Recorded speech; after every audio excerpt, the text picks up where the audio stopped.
Imagine a place where the horizon isn't a line, but a slow, rhythmic conversation between the forest and the sea. Where the land is so flat it feels as if the sky has been given extra room to breathe. Yet beneath that stillness, the earth is vibrating with the memory of retreating ice and the patient pressure of 400-million-year-old stone.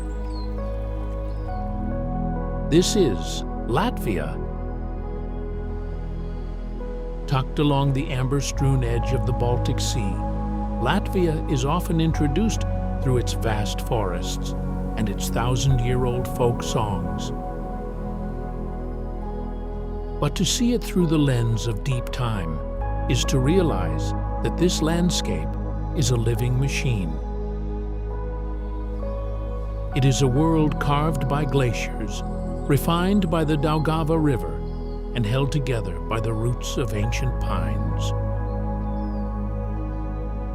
Long before the Teutonic Knights built their stone fortresses, before the Hanseatic merchants turned the ports into gold, this was the home of the Livonian and Baltic tribes, people who understood that the land was not a resource, but a relative. Today, that connection remains. You feel it in the smoke of a sauna, the biting cold of a winter bog, and the way the country slows down when the sun begins its long golden arc over the Gulf of Riga. You're watching Era Trails, the channel where we slow down, look closer, and chase the why behind the view. If you find value in these meditative journeys, consider subscribing and tapping the like button. It helps us go deeper, further, and slower with every episode. In this documentary, we are not just visiting landmarks. We are following the spine of the Baltic Shield, from the colliding currents of the north coast to the sulfur-scented moss of the bogs, from the red sandstone cliffs of the Gauja Valley to the 9 ancient bends of the Daugava. We will explore how the land was formed, how the Elavi and Latgalians shaped their lives around it, and why this quiet corner of the world feels like the trip you didn't know you needed. So, settle in. Imagine the smell of damp pine needles and the sound of the wind moving across 400 million years of sand. Welcome to the wonders of Latvia. To understand Latvia, we must first travel to the point where the land finally surrenders to the sea, a landscape built on collisions, shifting tides, and the slow, patient work of coastal erosion. Before the first settlements ever rose along these shores, this edge was carved by the relentless push of the Baltic and refined by the meeting of 2 great bodies of water, a vista defined by the movement of time itself. There is no better place to begin our journey into the soul of the north than at the very tip of the Curonian Peninsula, where the earth tapers into a needle of sand, and the air is thick with the scent of salt and ancient pine.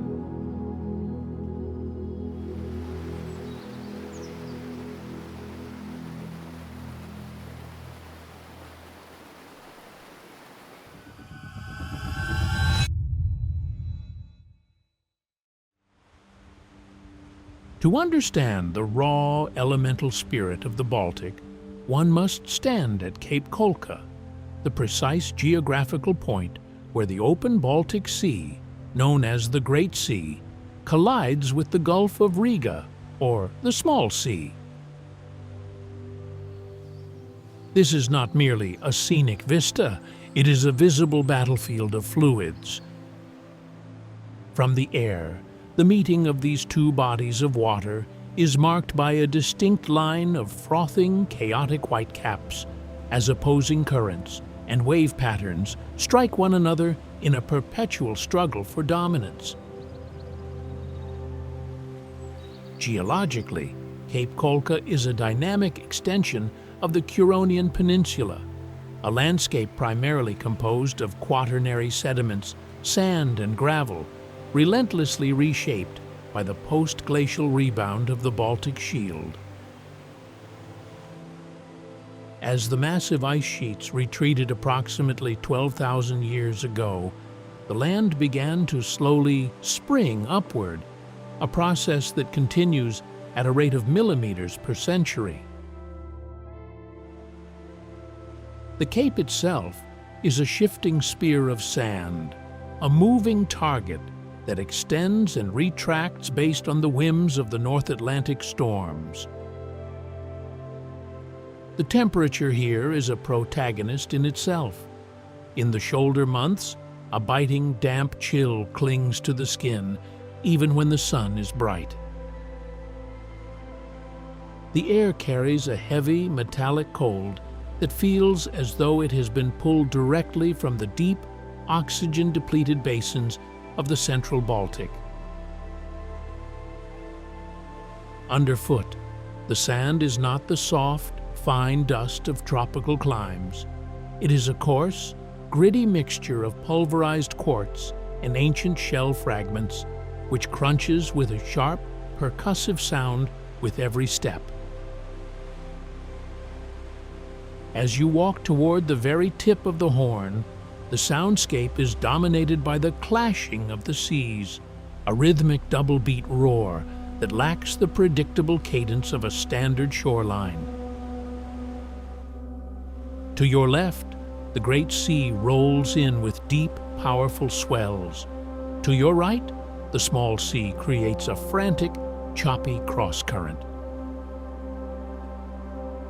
This intersection creates dangerous underwater sandbars that extend 6 kilometers out into the water, culminating in the Kolka Lighthouse, which sits on an artificial island built in the late 19th century to warn mariners of the shifting trap beneath the waves.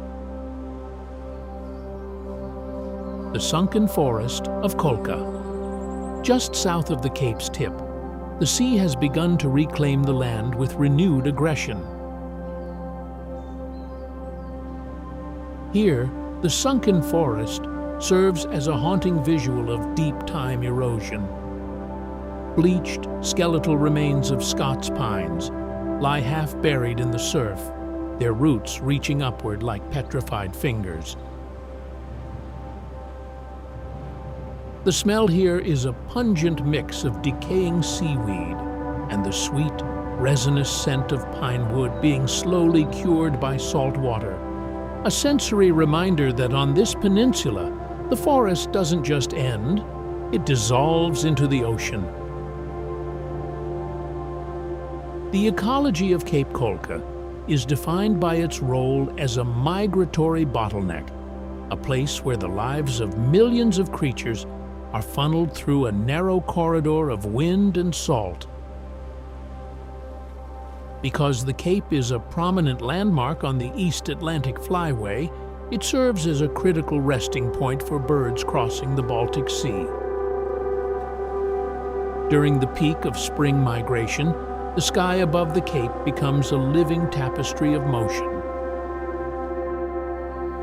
The soundscape is punctuated by the sharp, haunting cries of the lesser spotted eagle and the rhythmic whistling of wings from thousands of common scotters banking over the waves. If you stand perfectly still in the dunes, you can hear the percussive thrum of the wind through the feathers of passing raptors. The temperature in these thickets remains several degrees cooler than the open beach, shielded by a dense canopy of Scots pine and the hardy salt-sprayed common juniper. On the forest floor, the sensory experience shifts. The ground is a springy, damp mattress of reindeer lichen and red raspberry brambles. The air here lacks the brine of the shore, smelling instead of wet earth, and the sharp medicinal tang of crushed needles. In the shallow, brackish waters where the two seas churn, the gray seal is a frequent sentinel.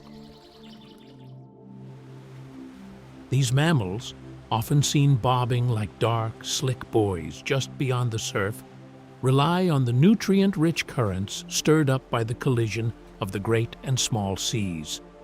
The water they inhabit is a translucent, murky green, holding a temperature that would numb human limbs in minutes. The Kolka Pine Nature Trail.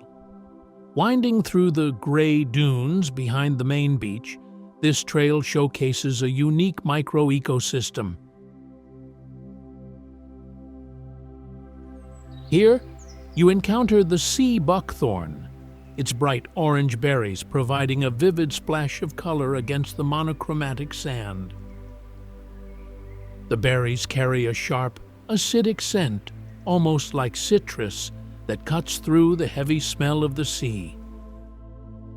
Moving through this scrub, the sound of the crashing waves is muffled by the dunes, replaced by the dry, metallic hiss of sand grains blowing through the marram grass. To walk the sands of Cape Kolka is to tread upon the ancestral heart of the Livonian people, or the Alevi, the indigenous Finno-Ugric inhabitants of this coastline. Long before the mapping of the modern Baltic states, the Levi were the masters of these two seas, their lives dictated by the migration of fish and the seasonal moods of the water. Their history is one of quiet endurance. They are a maritime nation that has survived the arrival of the Teutonic Knights, the Swedish Empire, and the Soviet era, all while maintaining a linguistic and cultural connection to the sea that is among the oldest in Northern Europe. The history of the Cape is inseparable from the concept of the Iron Coast. For centuries, this stretch was one of the most treacherous navigation points in the world. The deep-time story of Kolka is written in the timber of shipwrecks. Over 500 recorded vessels lie entombed in the shifting sandbars just offshore. During the 19th century, the landscape was defined by the smoke of signal fires lit by Livonian villagers on the dunes to guide, or sometimes mislead, passing ships. The smell of these fires, a thick, acrid scent of burning pine pitch, once defined the night air for sailors miles out at sea. In the mid-20th century, the Cape took on a darker, more metallic tone. During the Soviet occupation, Cape Kolka was a restricted military zone, a closed border where the Iron Curtain literally met the water. The silence of the dunes was replaced by the mechanical hum of radar stations and the heavy, cold presence of concrete watchtowers. Local families were displaced, and the Livonian language was pushed toward the brink of extinction. Today, the concrete ruins are being slowly swallowed by the sand, a reminder that human borders are fragile, while the geological rebound of the land is eternal. Sub-destination, the Kolka Lighthouse, Island of Stone, 6 kilometers offshore, sitting at the end of the treacherous shallows, the Kolka Lighthouse. Built in 1884 on an artificial island, it replaced a wooden structure that the sea had repeatedly reclaimed.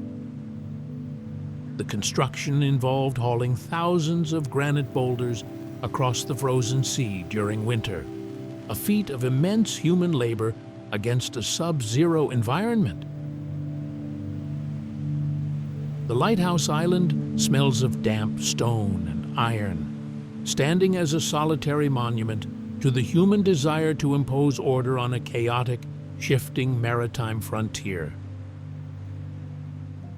The architecture of Cape Kolka and the surrounding Livonian coast is a study in coastal resilience, characterized by the Sietiņiezis, or traditional fishing farmsteads.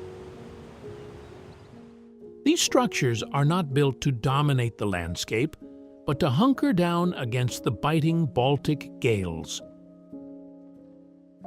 The primary building material is aged, silvered Scots pine, often untreated, so it can breathe in the high humidity. These homes are distinguished by their low-slung thatched roofs and heavy stone foundations designed to anchor the timber against the relentless wind that hisses through the marram grass. Culture here is felt through the Lavod Livonian identity, which is inextricably linked to the sea and the forest. Unlike the more agricultural interior of Latvia, the culture of the Cape is maritime and ritualistic. One of the most significant cultural expressions is the sea blessing ceremony, where the community gathers at the shoreline to pay respects to the great and small seas. The air during these gatherings is filled with the scent of wood smoke from traditional fish smoking sheds, a heavy, savory aroma of common juniper and alder wood, curing fresh Baltic herring. The sound of the Livonian language, a Finno-Ugric tongue closely related to Estonian and Finnish, is a rhythmic, melodic contrast to the percussive roar of the waves.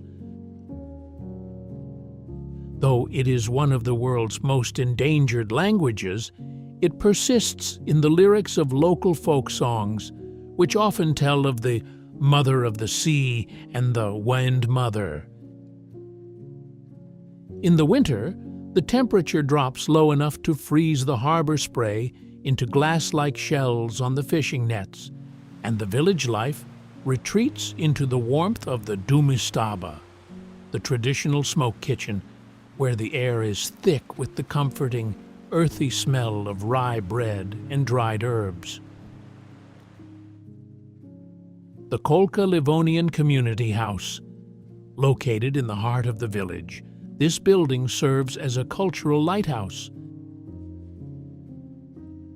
Its architecture reflects modern interpretation of traditional forms, utilizing wide glass panes that look out toward the dunes, letting in the pale northern light. Inside, the floors are made of thick oak planks that creak with a deep wooden resonance. The interior smells of beeswax and wool as local artisans still gather here to weave the traditional striped Cape Kolka blankets, their patterns mimicking the layers of the sand and the blue-gray gradients of the colliding seas. The legacy of Cape Kolka is a testament to the endurance of the Livonian spirit in a landscape that is geographically and politically on the edge. As we stand on the shifting sands today, the transition from a restricted Soviet military zone to a protected part of the Slateri National Park represents a return to the natural order. The watchtowers that once surveyed the horizon for Western infiltrators are now being reclaimed by the gray dunes, their concrete foundations cracking under the pressure of expanding root systems and the relentless, abrasive Baltic wind. Modern challenges at the Cape are primarily ecological. The rising sea levels and intensifying storm surges of the Baltic Sea threaten the very sandbars that have protected the Curonian coastline for millennia. We see this transition in the sunken forest, where the water temperature seems to drop as it claims more of the ancient pines, turning them into salt-cured monuments of a retreating shoreline. Yet, there is a renewed cultural resilience. Younger generations of Latvians are returning to the Cape to learn the Livonian language and traditional fishing techniques, ensuring that the human story of this land does not wash away with the tide. As the late afternoon sun dips low, casting long, distorted shadows across the grit, the smell of wood smoke from the village begins to drift over the dunes, a savory anchor in a world of salt and spray. The percussive clashing of the great and small seas continues, a sound that has remained unchanged since the glaciers first retreated. From this elemental horn of sand, our trail now turns inland, leaving the open horizon of the coast for the deeper, darker pulse of the Coreland interior. The Slattery Blue Hills, just a few kilometers inland from the Cape, the Slattery Blue Hills rise as a steep, forested escarpment, the former shoreline of the ancient Baltic ice lake. Standing atop this ridge, the air is markedly stiller and smells of damp moss and decaying leaves. Looking back toward Kolka, the transition is clear. The blue-gray, chaotic waters of the Cape fade into a sea of deep green pine tops, showing exactly where the ancient world ended and the modern Baltic began. Leaving the salt-heavy air of the coast behind, we move south into the heart of Coreland to find a landscape defined by the horizontal power of water. Here the horizon tightens around the ancient town of Kuldega, where the riverbed drops over a massive shelf of Devonian dolomite to create the Venta Rapid, a vista where the slow, grinding patience of geology meets the steady pulse of the river. The transition from the coast to the interior of Coreland is a shift from the vertical spray of the sea to the horizontal dominance of the Venta River. As you arrive at the banks of Kuldega, the air loses its salt and gains the heavy, earthy scent of damp river silt and the sharp mineral tang of wet limestone. Here, the landscape reveals its ancient skeleton, a massive 249-meter-wide shelf of Devonian dolomite known as the Venta Rapid. This is Europe's widest waterfall, a geological protagonist that has spent 370 million years waiting for this moment of erosion. The dolomite beneath the water is part of the Plavinus Formation, a yellowish-gray stone that was once the bed of a warm, tropical sea. Today, it feels like a cold, slick floor under the rushing tea-colored water, which is stained dark by the tannins of the upstream Coreland forests. The temperature drops noticeably as you descend the stone steps toward the riverbed. The spray creates a localized microclimate that is always several degrees cooler than the town's sun-warmed brickwork. The sound is not a thunderous crash, but a wide, continuous hiss, a percussive white noise that vibrates through the soles of your boots. Your first impression is one of staggering lateral scale. Unlike the narrow, focused energy of mountain falls, the Rumba stretches nearly a quarter of a kilometer from bank to bank, appearing more like a liquid staircase than a traditional cataract. In the spring, the water surface is broken by the silver flashes of the Vimba, or Baltic Vimba, leaping in a rhythmic biological struggle against the dolomite ledge. The scent of the river is fresh and clean, lacking the brine of Kolka, replaced by the smell of crushed mint and wet moss clinging to the river's edge. The Alekshupit waterfall. Just a few dozen meters from the main rapid, the tiny Alekshupit River plunges 4 meters over a man-made masonry ledge to join the Venta. This is the highest waterfall in the region, tucked tightly between the walls of 17th century houses. The sound here is more intimate, a concentrated glug of water echoing off old stone, and the air smells of damp cellar walls and the wood smoke from nearby hearths. The Pothole Gardens. At low water, the Dolomite Shelf reveals its deep-time artistry. Hundreds of circular potholes, or giant's kettles carved into the stone. These were formed by pebbles trapped in eddies, grinding into the bedrock over millennia. If you reach into one, the water inside is significantly warmer than the main current, trapped and heated by the sun, smelling faintly of stagnant river minerals and ancient pulverized stone. The history of the Venta Rapid is inextricably tied to the human desire to master the river's flow. In the 17th century, Duke Jacob Kettler of the Duchy of Courland envisioned a canal that would bypass the Dolomite Shelf, allowing ships to navigate from the Baltic Sea deep into the interior. The ambitious project left behind a deep, straight trench on the right bank, but the sheer hardness of the Devonian dolomite ultimately broke the tools and the will of the workers.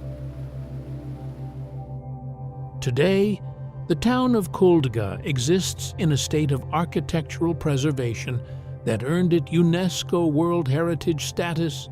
Its red brick houses and narrow streets feel like a 17th century stage set, smelling of dry timber, old masonry, and the heavy, sweet scent of linden blossoms in the summer heat. The cultural pulse of the Rumba is best experienced through the tradition of the flying fish. For centuries, locals developed a unique method of fishing in the air, placing wicker baskets along the edge of the Dolomite Shelf to catch the leaping Vimba as they attempted to clear the falls.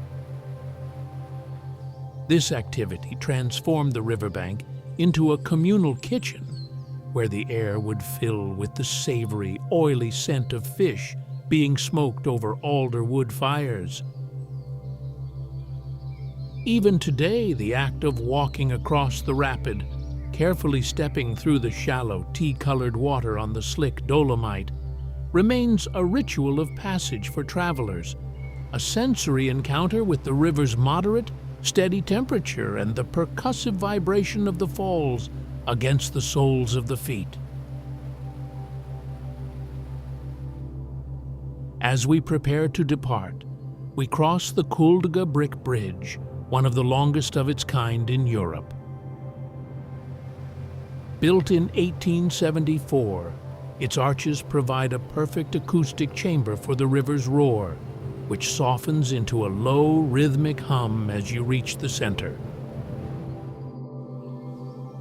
The smell of the town, a mixture of wood smoke and the damp, cool air rising from the Venta, fades as we turn our back on the Dolomite Shelf.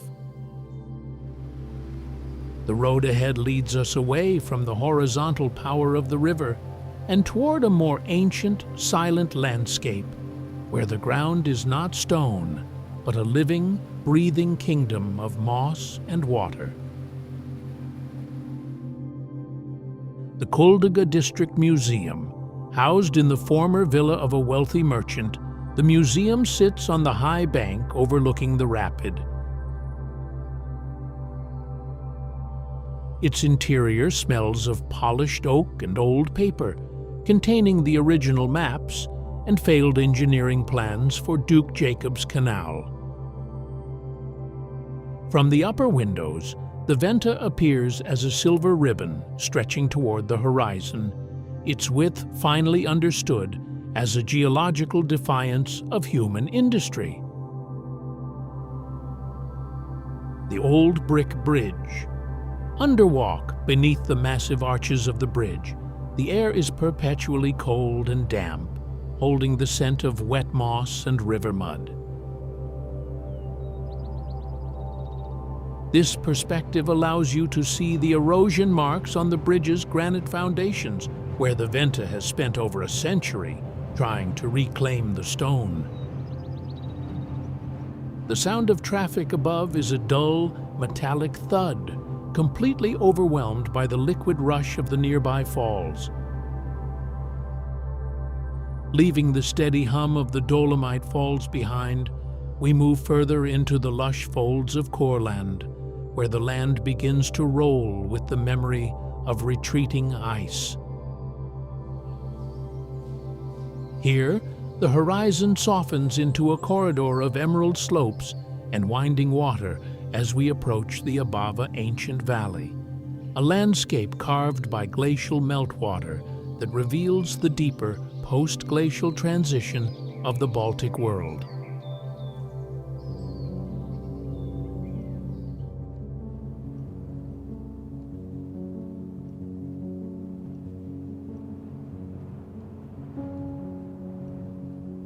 The descent into the Abava ancient valley feels like entering a sanctuary where time has been slowed by the density of the forest.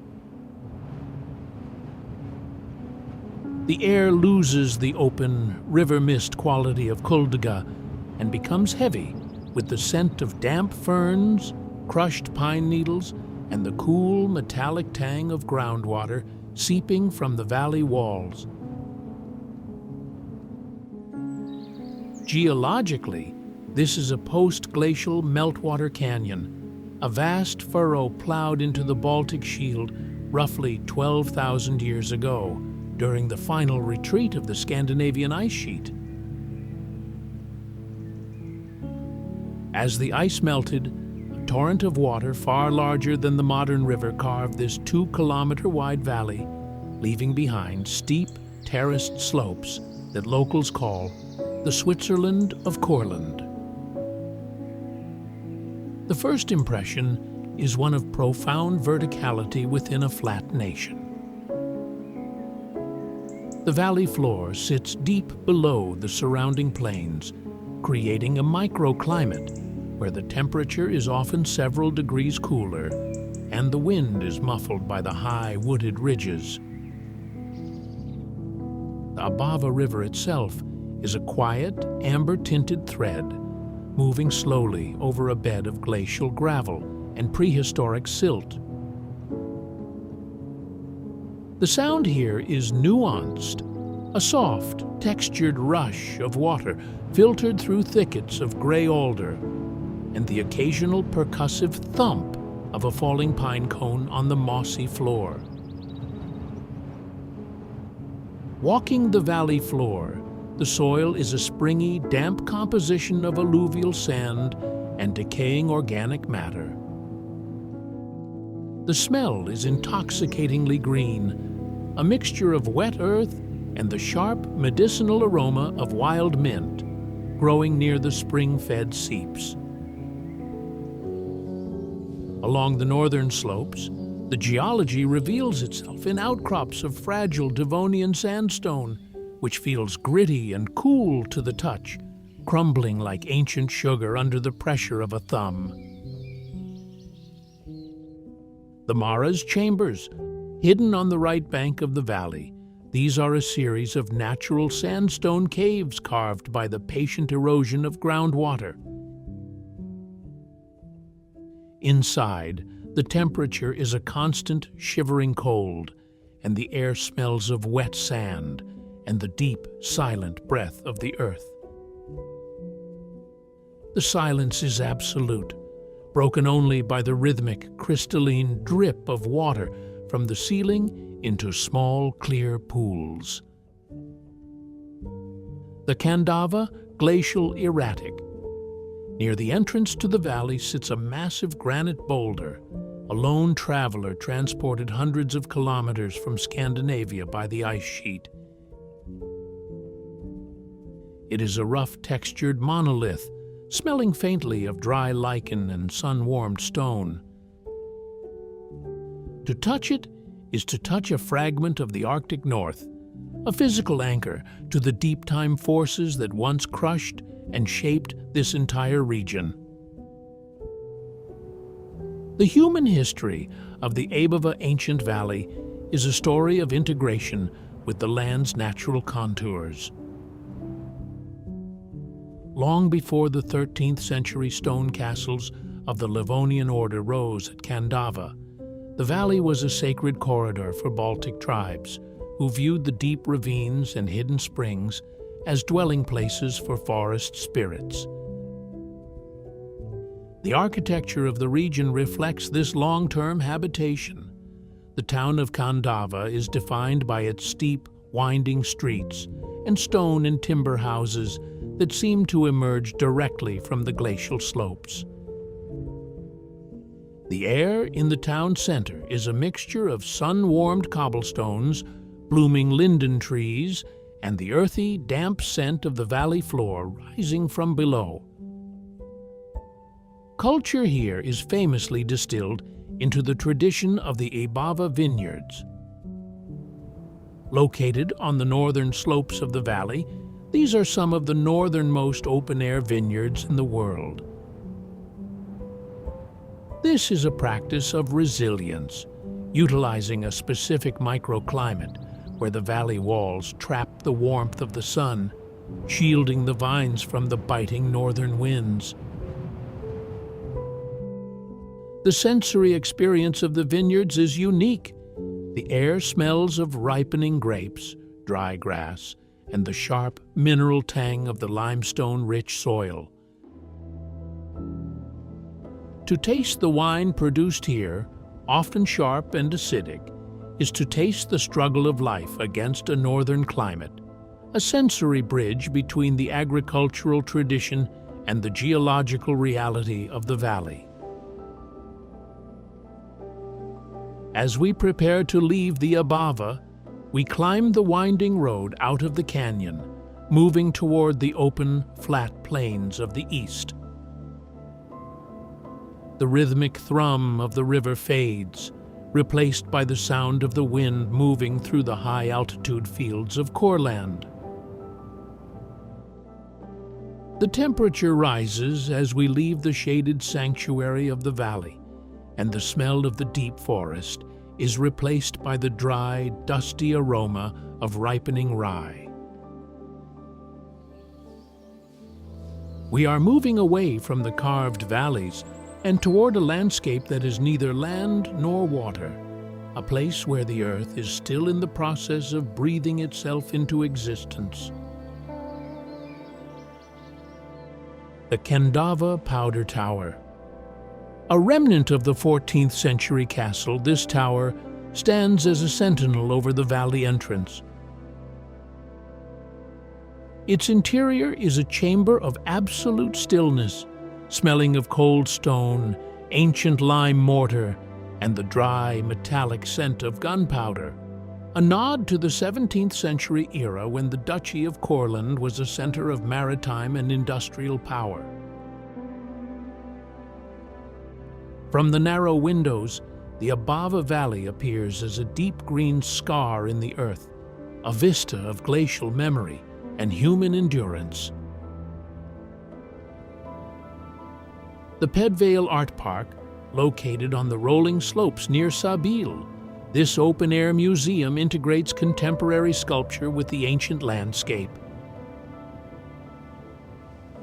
Walking the trails here, the percussive sound of metal sculptures vibrating in the wind mixes with the hiss of long grass,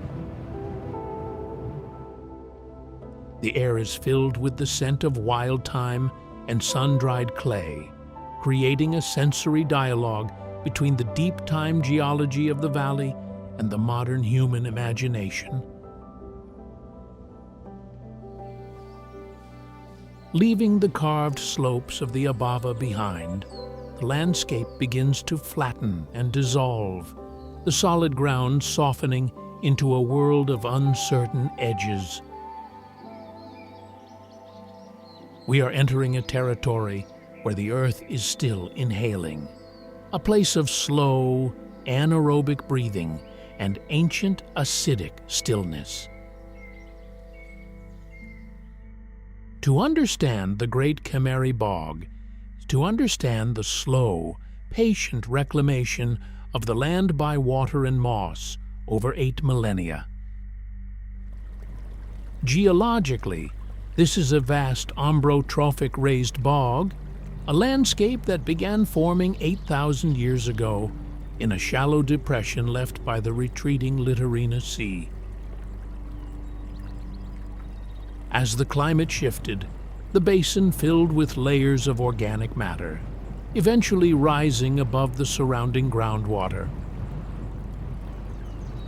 Today, the bog is a massive dome-shaped sponge, its center sitting several meters higher than its edges, fed exclusively by the crystalline, nutrient-poor waters of the sky.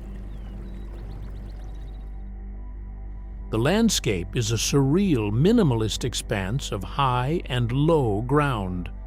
The high ground consists of hummocks of living sphagnum moss, while the low areas are occupied by hollows, dark, tannin-rich pools that reflect the sky with a mirror-like perfection.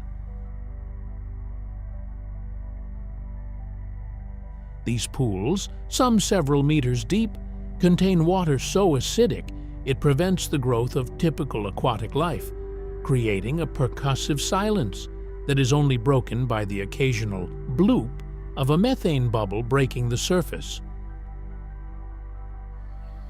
The temperature here is unpredictable. Even on a warm summer day, the bog floor remains cool and damp, holding the chill of the previous night's frost deep within its mossy layers.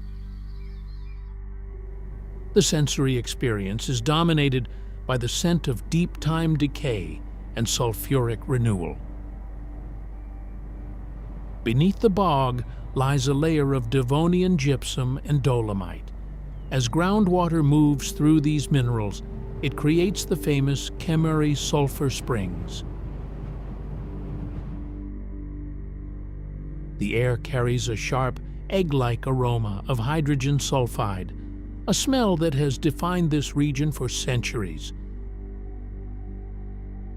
Underfoot, the wooden boardwalks provide a steady, rhythmic clack, but to step off them is to feel the ground tremble, the quaking of a landscape that is more liquid than solid. This liquid world is navigated via the Great Ķemeri Bog Boardwalk, also known as the Great Loop. This 3.4-kilometer path carries you into the heart of the Moss Kingdom, where the air is thin and smells of the sharp, turpentine-like scent of bog pine resin. As you climb the observation tower at the center, the percussive sound of the wind moving over the open flats creates a low, resonant hum. From the top, the bog appears as a shattered mosaic of dark glass and rust-colored moss, a vista that stretches to the horizon with no evidence of the modern world. The chemical engine driving this landscape is found at the edge of the bog in the historic park, specifically at the sulfur spring known as the Lizard. This spring is a direct conduit to the geology beneath, where water flows from a stone-carved lizard head, smelling intensely of sulfur and wet minerals. The water is cold to the touch and leaves a slippery, metallic film on the skin, a physical encounter with the subterranean forces that power the Ķemeri ecosystem. The ecology of the Great Ķemeri Bog is a masterclass in extreme adaptation, where life has learned to thrive in an environment that is both waterlogged and nutrient-starved. The dominant architect of this landscape is the sphagnum moss, a primitive plant that acts like a biological sponge, holding up to 25 times its weight in water.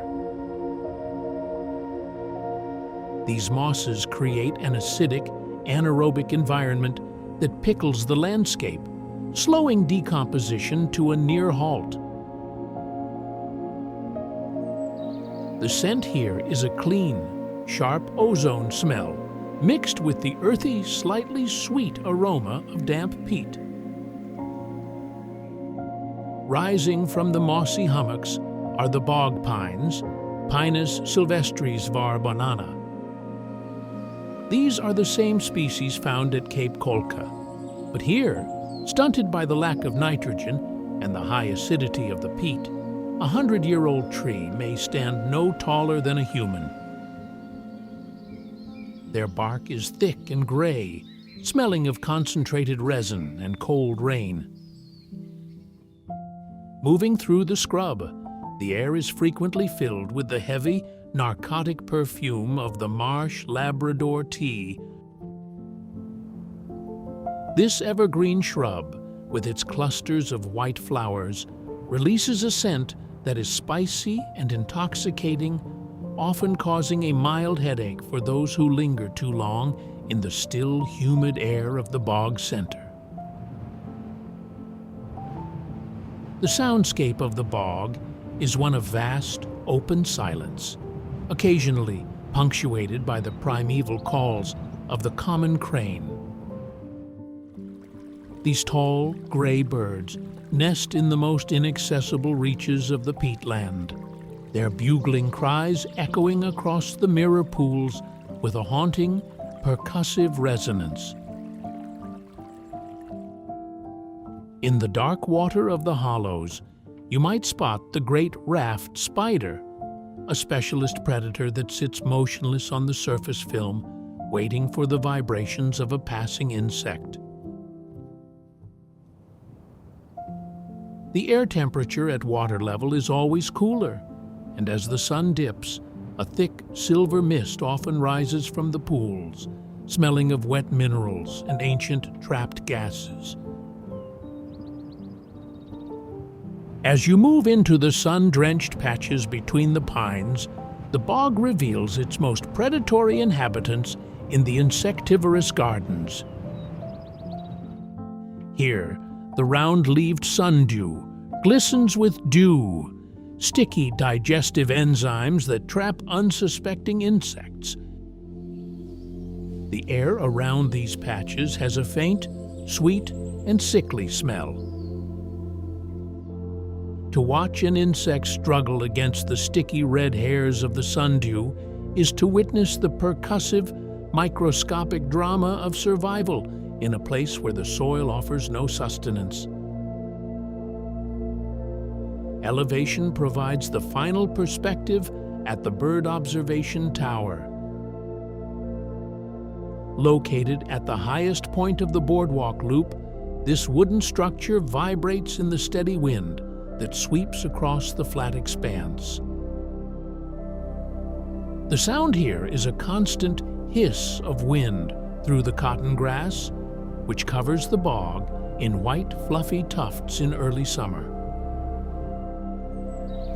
From this height, you can hear the distant drumming of a common snipe in its aerial display, a sound created by wind rushing through specialized tail feathers, a biological rhythm that defines the bog's spring awakening. The history of Ķemeri is a narrative written in the sulfurous waters that bubble up through 400-million-year-old layers of gypsum.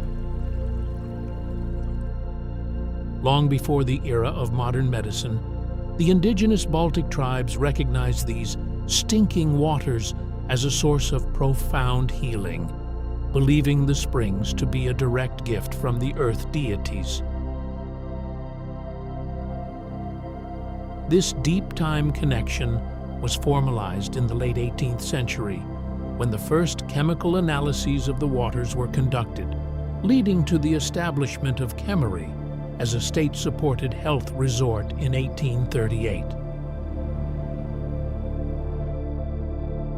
The air in the surrounding forest still carries the ghosts of this era, a mixture of damp stone, sulfur, and the faint, sweet scent of linden blossoms that were planted to shade the Victorian-era promenades. During the peak of the late 19th and early 20th centuries, Ķemeri was an elite destination for the Russian Empire, connected to Riga and St. Petersburg by a dedicated railway line. The soundscape of the bog's edge shifted from the calls of cranes to the percussive clack of carriage wheels and the melodic strains of brass bands playing in the park pavilions. However, the 20th century also brought a darker, more metallic history.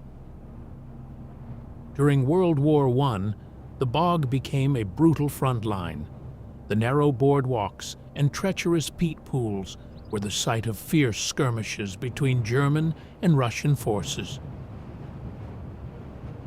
Soldiers struggled through the freezing, anaerobic mud, a landscape that preserves iron and bone with equal indifference. The smell of wood smoke and gunpowder once hung heavy over the moss, a sharp contrast to the natural sulfuric tang of the springs. In the Soviet era, Ķemeri transitioned into a massive sanatorium complex where thousands of workers were sent to take the muds. This was a time of industrial-scale healing, characterized by the heavy scent of heated peat and the clinical cold aroma of disinfectant. Today, many of these grand concrete structures stand in a state of suspended decay, being slowly reclaimed by the damp, acidic breath of the bog. This transition reminds us that while human empires rise and fall based on political winds, the bog continues its slow, anaerobic growth, centimeter by painstaking centimeter, as it has for 8 millennia. The most haunting sentinel of this era is the Ķemeri Sanatorium, known locally as the White Ship. A masterpiece of late 1930s neoclassical architecture, this massive building rises out of the forest like a ghost ship. Its white walls are often damp to the touch, smelling of old plaster and rain-soaked stone. The silence around the structure is heavy, broken only by the drip of water from the grand balconies. From its upper levels, you can look out across the emerald expanse of the bog and realize that this stone giant is merely a temporary guest on the edge of an ancient, moving kingdom of moss. Just beyond the reach of these concrete ruins, the landscape reveals the forest islands, or mineral isles. These are islands of solid ground where the peat hasn't yet reached, often serving as the sites of ancient campsites or hidden caches from the wars. Walking on these islands, the sound of your footsteps changes from a hollow thump on the boardwalk to a solid, percussive crunch on dry Scots pine needles. The air here lacks the sulfur of the springs, smelling instead of dry earth and the metallic, cold scent of exposed Devonian limestone, a reminder of the solid world that exists beneath the shifting surface of the peat. The broader architecture of the Ķemeri region remains a physical dialogue between Victorian elegance and the unforgiving damp reality of a sulphurous bogscape. The town itself is defined by its wooden lace architecture, intricately carved summer cottages from the late 19th century that feature steep gables and wide verandas. These structures were built primarily from Scots pine, selected for its resinous density that resists the constant acidic humidity rising from the peat. The air around these buildings smells of old, sun-bleached wood and the sharp metallic tang of the nearby sulfur springs. To walk among them is to hear the rhythmic, hollow knock of your boots on wooden sidewalks, a sound that echoes the percussive history of a town designed for health and leisure. Culture at the bog's edge is deeply rooted in the muds, the medicinal peat that has been a source of local industry and folklore for generations. The ritual of the mud bath is a sensory immersion. The peat is heated until it releases a thick, earthy aroma of ancient, decomposed vegetation and minerals. This black gold is heavy and viscous, holding a temperature that radiates deep into the muscles, a physical connection to 8,000 years of biological storage. Local legends speak of the Bog Mother, a protective spirit of the mists who ensures that those who take from the bog do so with respect. In the evenings, the village culture retreats into small, fire-warmed kitchens where the scent of wood smoke mixes with the pungent, medicinal smell of marsh Labrador tea being dried for winter infusions. Nearby, the water tower of Ķemeri stands as a 42-meter-tall reinforced concrete sentinel amidst the horizontal expanse. Built in 1929, its architecture is a blend of functionalism and romanticism.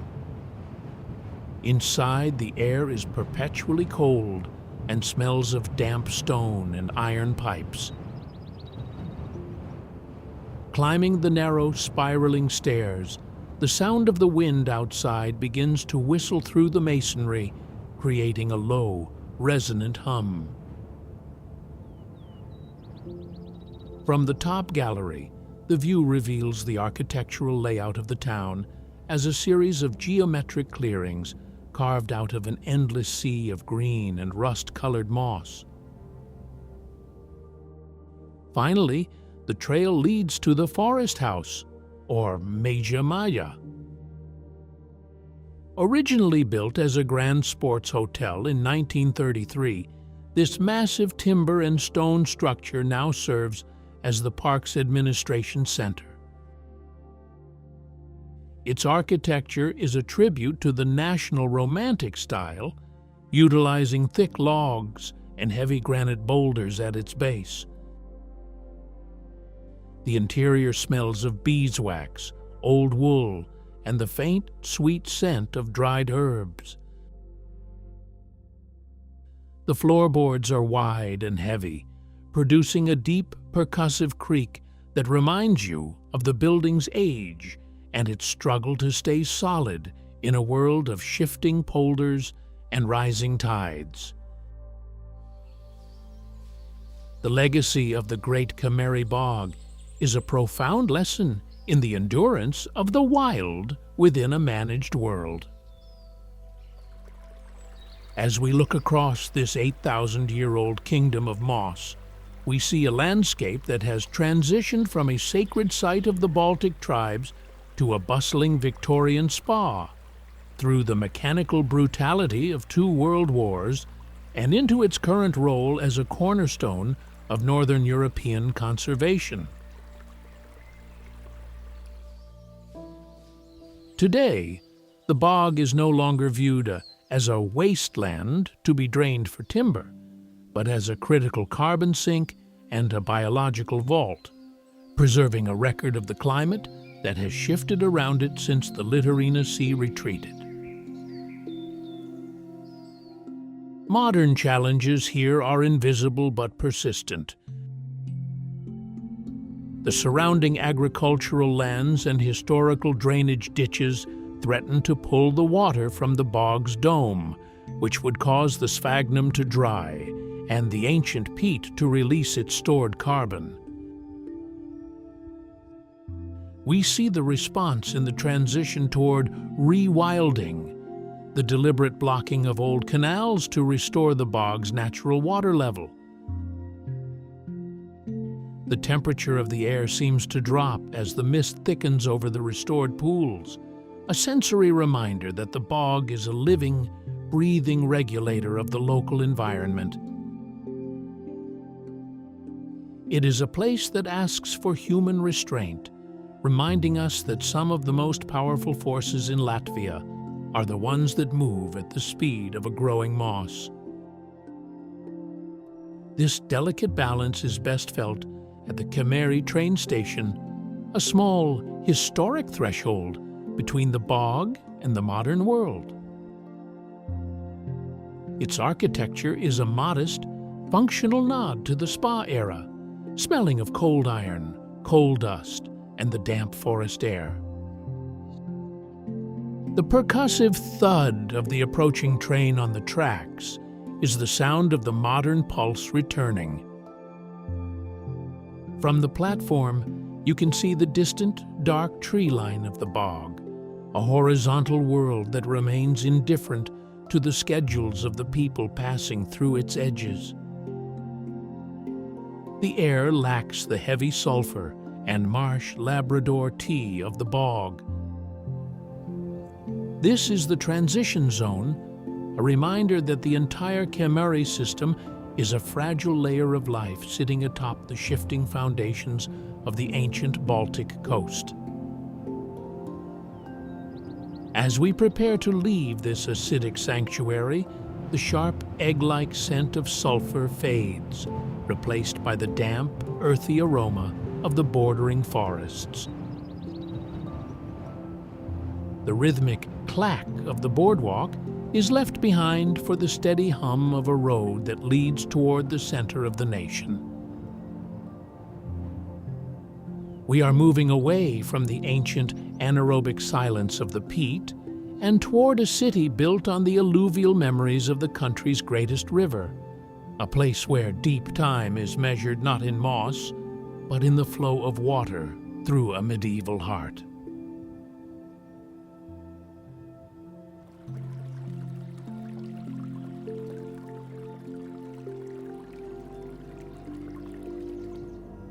Leaving the ancient anaerobic silence of the peat behind, we move toward the gravitational center of the nation, where the Daugava River meets the Baltic Sea. This is Old Riga, a city built not on the solid rock of the interior, but on a shifting foundation of alluvial silt, sand, and marshy clay. Geologically, this landscape is a vast deltaic plain, a territory defined by the River of Destiny as it carries the runoff of the Baltic Shield toward the coast. To understand Riga is to realize that the grand medieval spires and cobblestone streets are held aloft by thousands of ancient wooden piles driven deep into the waterlogged earth, a hidden forest beneath the masonry. The first impression of Riga is a sensory bridge between the river and the stone. The air here loses the spicy perfume of the bog and gains the metallic, cool scent of moving water and the heavy, damp aroma of old brickwork. As you stand on the banks of the Daugava, the river dominates the scale, a wide, slate-gray corridor that brings a constant, chilling wind into the heart of the city. The sound is a percussive mix of urban motion, the clatter of trams on steel tracks, the rhythmic thump of tires on cobblestones, and the distant, low-frequency hum of river barges moving toward the Gulf of Riga. The temperature in the narrow, shaded streets of the Old Town is several degrees cooler than the open squares, trapped between thick masonry walls that breathe out the moisture of the river. Walking the Vermine Garden, the ground is solid, yet carries the subtle, resonant vibration of the city's life. The smell is a layered history of Baltic trade, the salty tang of the nearby sea, the earthy scent of the river mud at low tide, and the sweet, resinous aroma of pine timber that has flowed down the Daugava for centuries. The Daugava embankment serves as the city's front porch, where the river's current is strong and purposeful. Here, the water is a translucent, murky green, smelling of wet minerals and industrial iron. Just a short walk away, the Riga Canal snakes through the former city moat, its water still and dark, reflecting the weeping willows with a mirror-like perfection. The air here is intimate and quiet, a sanctuary where the percussive roar of the city is softened by the damp green corridors of the parkland. Underfoot, the geology reveals itself in the mismatched heights of the cobblestones, shifted over centuries by the settling of the marshy soil beneath. To touch the walls of the Riga Cathedral is to feel the cold, abrasive texture of the Devonian dolomite hauled here from the riverbanks we visited in Courland. This is a city that has been negotiated into existence, a relationship between human ambition and the patient, unstable will of the Delta. The history of Riga is a story of a city that grew rich by acting as the gateway between the vast Russian interior and the Hanseatic world of the West. Founded in 1201 by Bishop Albert, the city was built as a stone fortress in a land of timber and spirits. You can still feel the weight of this eyrie at the Riga Castle, the seat of the Livonian order, where the air inside the thick masonry walls is perpetually cold and smells of damp lime mortar and ancient dust. This was a city of walls and gates, designed to protect the wealth generated by the Daugava, which served as a liquid highway for wax, fur, and timber. The percussive clink of merchant coins and the rhythmic heave of dock workers defined the soundscape of the town hall square for centuries. Culture in the capital is anchored in the Riga Central Market, one of the largest and most unique marketplaces in Europe. Housed in 5 massive hangars originally built to shelter German Zeppelin airships, the architecture is a soaring, metallic cathedral of commerce.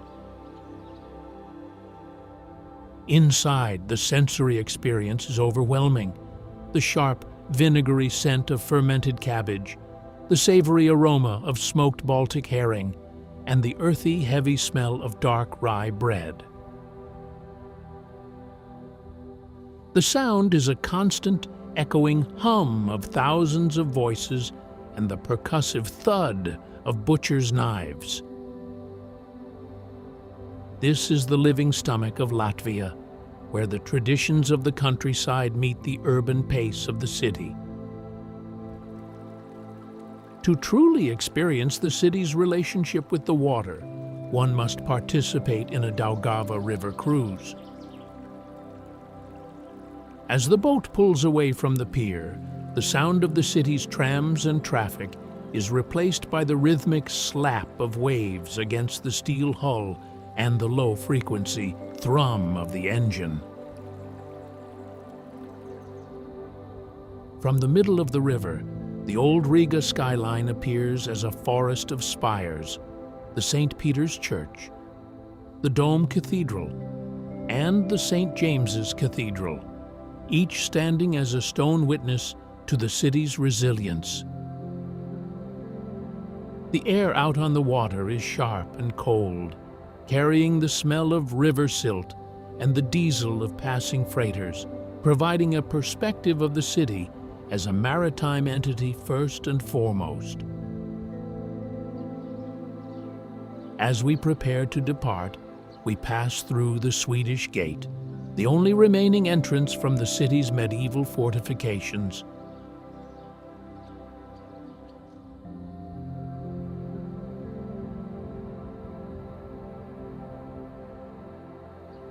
The air here is trapped in a narrow stone corridor, smelling of damp shadow and old iron. The sound of your footsteps on the uneven cobblestones is a percussive click that has echoed through this passage for 400 years. We are leaving the urban alluvial plains of the delta and turning toward the northeast, following the river back toward its origins. The road leads us away from the White City and into a territory where the earth begins to lift again, and the limestone foundations of the capital give way to the vibrant, bleeding reds of ancient sandstone. We are moving toward the heart of the Live people, where the river hasn't just built a city, but has carved a deep, wooded cathedral into the very bedrock of the nation. Leaving behind the urban alluvial plains of the Daugava, we follow the current northeast, where the land begins to rise and the horizon tightens into a corridor of ancient wooded ridges. Here, the soft marshland of the coast gives way to the sturdy skeleton of the nation, a territory where the river has spent millennia carving a path through the bedrock to reveal a hidden world of vibrant color and deep-time secrets. This is the heart of Vidzeme, a place where the landscape doesn't just hold history, it displays it in every sheer cliff and shadowed ravine. To enter the Gauja River Valley is to step into the most dramatic geological incision in the Baltic region. Known as the Latvian Switzerland, this is a profound ancient valley carved by the massive volumes of glacial meltwater during the retreat of the Scandinavian ice sheet roughly 12,000 years ago. However, the story of this landscape began much earlier, during the Devonian period, over 350 million years ago. The valley acts as a 95-kilometer-long window into the Earth's past, slicing through thick layers of red, yellow, and white sandstone that were once the beds of ancient tropical rivers and shallow seas. The landscape is dominated by verticality, a rarity in this flat nation. Sheer cliffs of old red sandstone rise up to 30 meters above the river, their faces scarred by the patient work of wind and water erosion. The Gauja River loops through the valley floor in a series of deep meanders, its water a translucent tea-colored amber. The temperature here is a protagonist. As you descend from the surrounding plains into the valley, the air cools instantly, trapped by the high wooded walls and the steady, cold breath of the river. The sensory experience is one of intense color and texture. The sandstone is soft and porous, feeling cool and slightly damp to the touch, and it crumbles into a fine, gritty dust if rubbed. The air carries a heavy, earthy scent of wet moss, decaying leaves, and the sharp, resinous aroma of Scots pine clinging to the cliff edges. The sound is a textured layering, the rush of the river against fallen boulders, the rhythmic thrum of wind through the canopy, and the echoing cries of birds bouncing off the sandstone walls. In the heart of the valley, the Gauja reveals its most iconic geological features: the Raven's Ravine and the Peter's Cave are narrow, dark fissures in the rock, where the walls are perpetually wet and the air smells of minerals and deep-time silence. Here, the percussive sound of your own breathing is the only thing that breaks the stillness.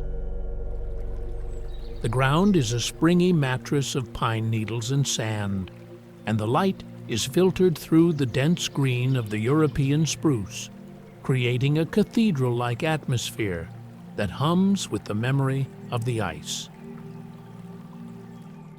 The Gutmani's Cave is perhaps the most visceral encounter with this geology. It is the widest and highest cave in the Baltic, a massive cavern carved by a subterranean spring and the ancient river flow. Inside, the temperature is a constant shivering cold, and the walls are covered in thousands of historic graffiti inscriptions dating back to the 17th century, human moments etched into Devonian stone. The air here is heavy and still, smelling of wet sand and the cool, silent breath of the underworld. The ecology of the Gauja River Valley is a testament to the biological diversity that flourishes in a landscape of sheltered microclimates and ancient riverbanks. As the river meanders, it creates a patchwork of habitats, from sun-drenched sandstone outcrops to the dark, humid ravines of the ancient valley. The primary architect of the canopy is the European spruce, which thrives in the cool, moist air trapped by the valley walls. Beneath these giants, the forest floor is a lush, springy carpet of ostrich fern, their emerald fronds smelling of damp earth and the sweet, heavy scent of decaying wood. In the shadows of the red cliffs, the air temperature remains a constant, crisp chill, even in the height of summer. Here, the flora is specialized for life on stone. You will find the rare fragile fern, Cystopteris fragilis, clinging to the damp sandstone crevices, its roots seeking out the mineral-rich moisture seeping through the Devonian layers. The air carries the sharp, clean scent of the river water and the medicinal, earthy aroma of the liverworts that coat the rocks in a slick green velvet. The soundscape of the Gauja is defined by a rhythmic, percussive symphony of wildlife. High in the spruce canopy, the black woodpecker creates a resonant thud as it searches for insects, a sound that echoes off the cliff faces like a natural drum. Near the water's edge, the kingfisher is a frequent sapphire blue blur, its sharp, metallic whistle piercing the low hum of the current. If you sit quietly on a sandbar, you may hear the soft splash of the Eurasian otter, sliding into the amber water to hunt for brown trout. Moving through the thicker brush, the air is thick with the sweet, heavy perfume of bird cherry in the spring, a scent that can become almost dizzying in the still air of the ravines. The fauna here includes the elusive lynx, which uses the complex terrain of sandstone caves and fallen timber for cover. Though rarely seen, their presence is felt in the deep-time silence of the forest. The scent of the valley shifts as you climb toward the plateau, losing the damp river mist and gaining the dry, resinous perfume of the Scots pine stands that dominate the sunnier ridges. The history of the Gauja River Valley is a story written in the red sandstone, where the legends of the Liv people, the indigenous Finno-Ugric inhabitants, intersect with the ironclad ambition of the Teutonic Knights. Long before the arrival of the Crusaders, the Gauja was the River of the Livs, a sacred corridor where the high cliffs and deep caves served as both shelters and spiritual centers. The deep-time narrative of the valley is punctuated by the transition from tribal hill forts to the massive stone fortresses that still crown the ridges at Sigulda, Cremulda, and Tureda. At the center of this history is the legend of the Rose of Tureda. In the early 17th century, a young woman named Maija chose death over dishonor in the shadow of the Tureda castle, her story becoming a cornerstone of Latvian Romanticism. To stand at her memorial near the Godmanis cave is to experience a percussive silence, a moment where the modern world fades against the backdrop of 17th century tragedy. The air around the castle ruins is a mixture of sun-warmed stone, old iron, and the damp, earthy scent of the valley floor rising from below. The military history of the valley is a study in vertical dominance. The Tureda Museum Reserve showcases the brick and stone architecture of the Crusader era, built to control the river's trade routes. The soundscape here is a rhythmic thud of footsteps on wooden stairs and the clack of old masonry. The temperature inside the castle towers is a shivering, constant cold, smelling of ancient dust and lime mortar. These structures were not just dwellings, they were engineered instruments of power designed to withstand the biting Baltic winters and the relentless sieges of competing empires. Beneath the human drama, the geology tells an even older story. The sandstone walls of the Gauja hold the fossils of prehistoric fish and plants from the Devonian period, a 350-million-year-old record of life when Latvia lay near the equator. Walking the trails between the castles, the sound of your boots on the sandy path is a dry, percussive hiss, a reminder that the very ground you tread is the pulverized remains of an ancient world. The air carries the metallic, cold scent of the river water and the sharp, resinous aroma of the Scots pine, a tree that has witnessed the rise and fall of every civilization in this valley. The architecture of the Gauja River Valley is a physical dialogue between medieval stone and the organic warmth of traditional timber. In Sigulda, the new castle provides a 19th century romanticized contrast to the ruins of the medieval castle of the Livonian order. Built from rough-hewn granite and local timber, it reflects a national romantic style that seeks to harmonize with the valley's rugged beauty. The interior smells of beeswax, old wool, and the faint, sweet scent of dried lavender. The floorboards are wide and heavy, producing a deep, percussive creak that reminds you of the building's age and its connection to the Vidzeme nobility. Culture here is famously distilled into the tradition of the Sigulda walking stick. For over 200 years, local craftsmen have utilized the supple branches of the bird cherry and hazel to carve intricate, brightly colored canes for visitors.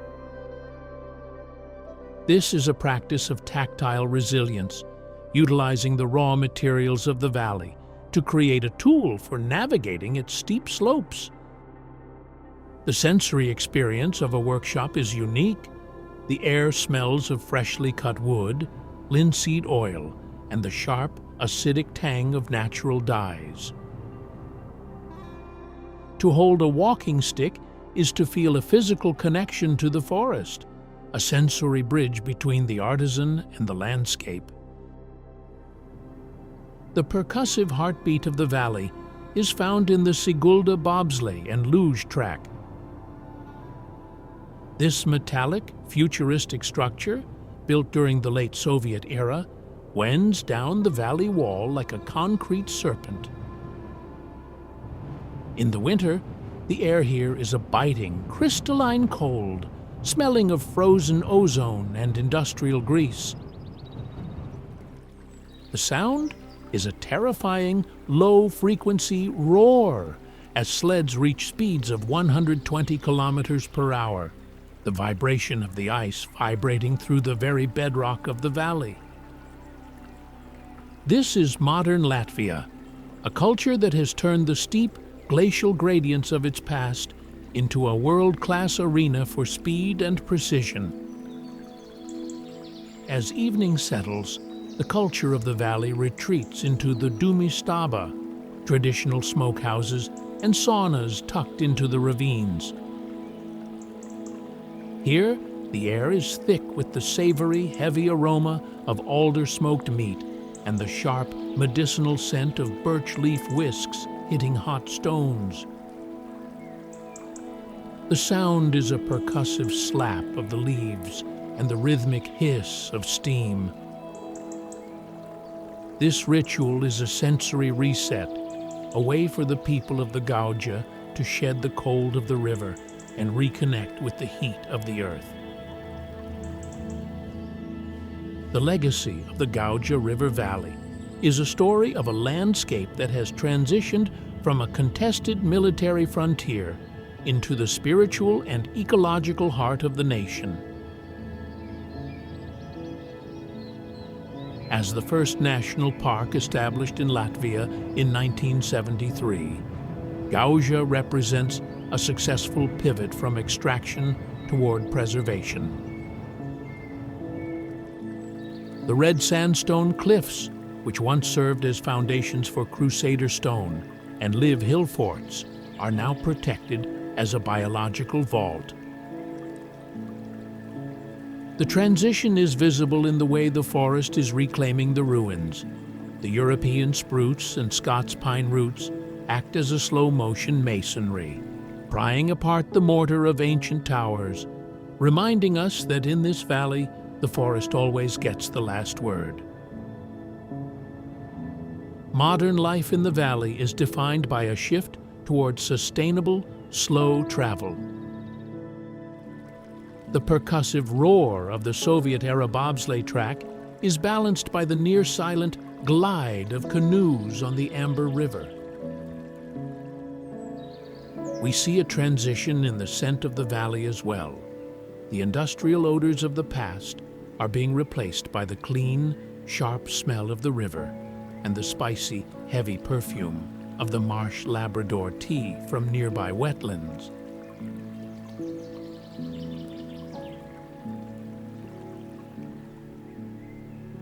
It is a place that has learned to use its steep, glacial gradients not for war, but for the quiet, rhythmic movement of hikers and the seasonal cycles of the black woodpecker and Eurasian otter. Leaving the sheltered microclimate of the Gauja feels like emerging from a stone cathedral. As you climb the final ridge, the air warms, and the scent of damp moss and sandstone is replaced by the dry, sun-warmed aroma of the Vidzeme uplands. The sound of the river's rush is left behind for the hiss of the wind through high-altitude grass. We are moving away from the deep-time red cliffs and toward a landscape of brilliant, blinding whites, a place where the sandstone has been bleached by time and the earth is riddled with the sieves of ancient wind and water. The road carries us toward the Sietiņiezis Rock, a vertical white monument that marks our next chapter. The percussive clack of your walking stick against the gravel path is the only bridge between the wooded ravines and the open, airy heights of the sandstone outcrops.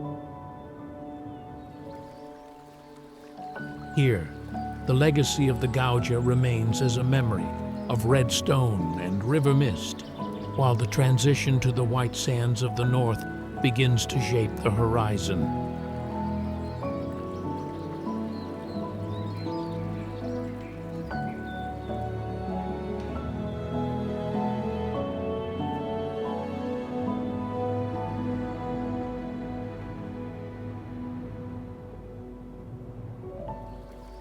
Leaving the deep wooded cathedral of the Gauja, our trail pulls us toward the right bank of the river, where the earth reveals a startlingly different face.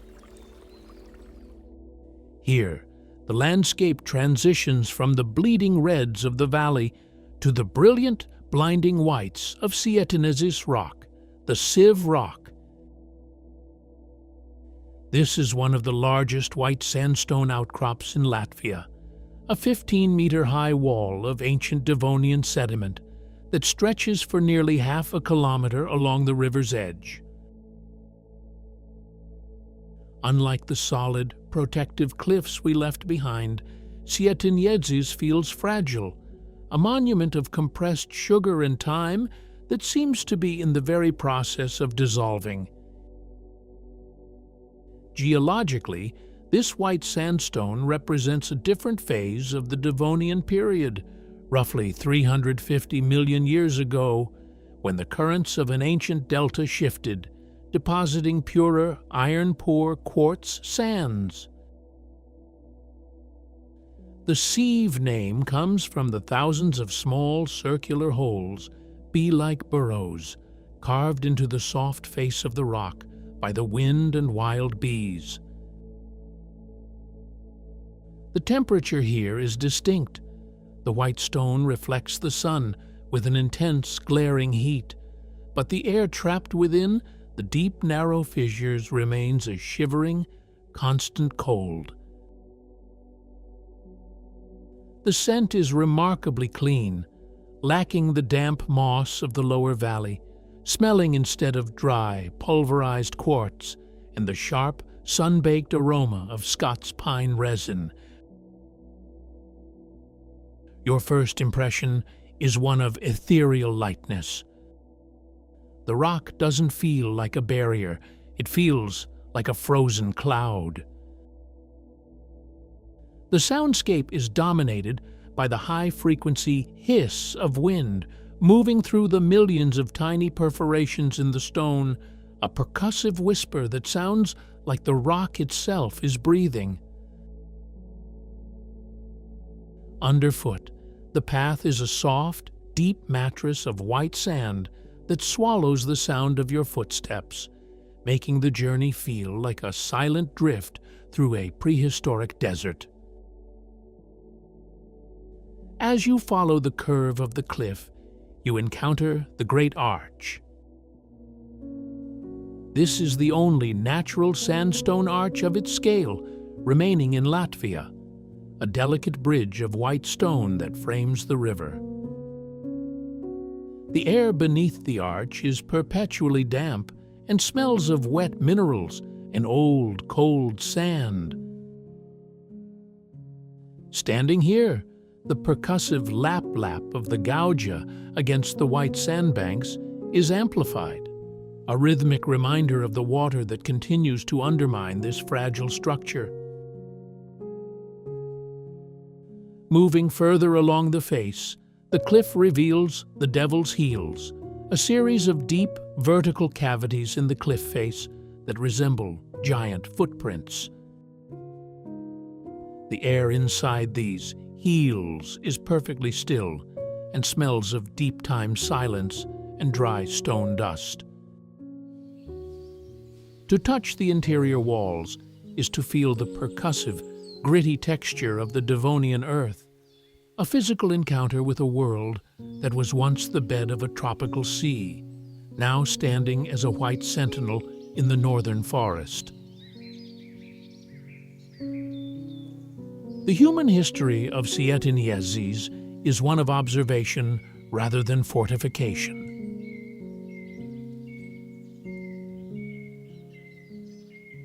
Unlike the strategic heights of Sigulda, these white cliffs were too fragile to hold the weight of Crusader stone.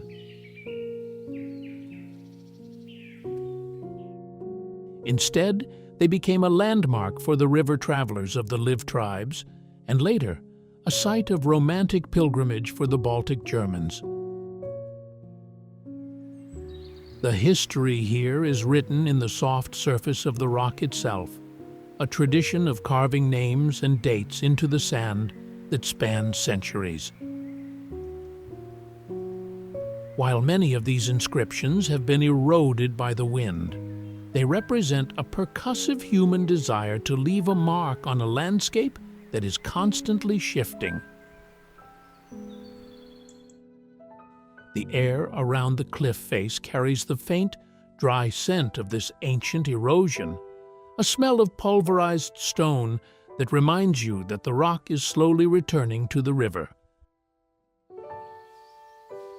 The primary cultural activity here is the vertical walk, a journey through the labyrinth of stairs and platforms designed to protect the fragile sandstone while allowing visitors to experience its scale. The sensory experience is defined by the contrast between the heat of the white rock and the cool, damp breath of the Gauja below. As you climb, the sound of the river's current transitions into the hiss of the wind through the Scots pine canopy. Culturally, Sietiņiezis is seen as a place of clarity and purification. The brilliant white color is often associated in local folklore with the spirit of the White Mother, a figure of light and renewal. The percussive clack of your walking stick against the wooden boardwalks is a rhythmic pulse in an otherwise silent, airy world. As we reach the highest viewpoint, we stand atop the Devil's Staircase, a natural formation where the cliff has eroded into a series of giant, irregular steps. The air here is thin and smells of sun-warmed pine needles and dry quartz. From this height, the Gauja appears as a dark amber ribbon winding through an endless sea of green. The sound is a vast, open-air silence, broken only by the occasional crack of a dry branch in the forest below. This is the transition point where the vertical drama of the sandstone begins to soften into the rolling hills of the north. Descending from the White Heights, we move toward the river's edge, passing the Devil's Cave, a dark, narrow fissure that served as a refuge for locals during the wars of the 17th century. The air inside is a shivering, constant cold, smelling of wet minerals and the deep-time dampness of the earth. To leave this cave is to feel the sudden warmth of the sun-baked sand once again. We are preparing to depart the White Kingdom of Sietiņiezis, leaving behind the fragile sieved stone for a landscape that is colder, harder, and defined by the transition from river valleys to the ancient, waterlogged memories of the Baltic North. The road ahead leads us away from the Gauja and toward the edge of the Vidzeme uplands. The rhythmic lap-lap of the river fades, replaced by the sound of the wind moving over open, glacial plains.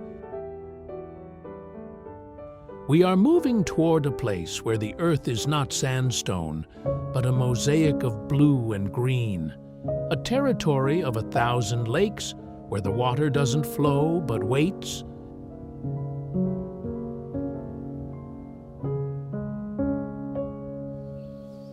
Leaving the fragile, sun-bleached whites of Sietiņiezis behind, the landscape begins to ripple and fold as we move into the Vidzeme uplands. Here, the earth is no longer defined by the linear flow of the river, but by the hollows and basins carved by the heavy, grinding heels of the Scandinavian ice sheet. We arrive at the shores of Lake Āraiši, a landscape that is a masterpiece of glacial geomorphology. The lake itself is a kettle lake, a deep, clear body of water born from a massive block of ice that remained buried in the glacial debris long after the main sheet had retreated, melting slowly to leave a perfect, water-filled depression. The first impression is one of intense blue and deep green, a world that feels anchored and still. The air is noticeably sharper and more humid than the river valley, carrying the scent of damp reeds, cold fresh water, and the sweet, decaying smell of the surrounding Alnus gray alder wetlands. Geologically, the ground beneath your feet is a moraine, a chaotic, nutrient-rich mix of clay, sand, and boulders transported from hundreds of kilometers away. The temperature drops as you approach the water's edge, where the lake acts as a thermal sink, holding the chill of the deep water, even under a midday sun. The soundscape is a percussive rhythm of the marsh, the cluck of water against the wooden piles of the shoreline, the hiss of the wind through the tall common reed, and the rhythmic, low-frequency thump of the wooden boardwalks. Underfoot, the soil is springy and dark, saturated with the history of the lake's organic accumulation. As you follow the shoreline, the Āraiši Lake Fortress, 9th to 11th century, appears, a reconstructed Latgalian settlement built entirely on a wooden platform floating over the marshy bed of the lake. The architecture is a study in timber resilience, utilizing the naturally rot-resistant properties of Scots pine and European oak. The air around the fortress smells of old, waterlogged wood smoke, and the sharp, metallic scent of the lake's mineral-rich silt. To walk across the narrow causeway is to feel the percussive vibration of the ancient engineering, a rhythmic thud that connects you to the defensive ingenuity of the early Baltic tribes, who chose the water as their primary shield. Further along the rise sits the Āraiši stone castle ruins, a 14th century fortress built by the Livonian order. This structure provides a harsh, percussive contrast to the timber settlement below. Its walls are made of cold, rough-textured Devonian dolomite and glacial boulders, smelling of ancient lime mortar and damp moss. The temperature inside the ruins is a constant, shivering cold, a reminder of the transition from the organic, breathing world of the lake to the rigid, iron-fisted era of the Crusaders. From the top of the ruins, the view reveals the lake as a silver eye in the landscape, a vista of glacial memory that has witnessed every human transition in this valley. The history of Lake Āraiši is a narrative of strategic isolation and the evolution of the Baltic defensive mindset. In the 9th century, the local Latgalian tribes moved off the land and onto the water, constructing the lake fortress as a response to the increasing frequency of raids. This was a sophisticated, water-bound society that lived in a world of floating timber and rhythmic tides. The transition to the stone era is marked by the nearby Āraiši stone castle, where the Livonian order imposed a more permanent, vertical authority over the landscape.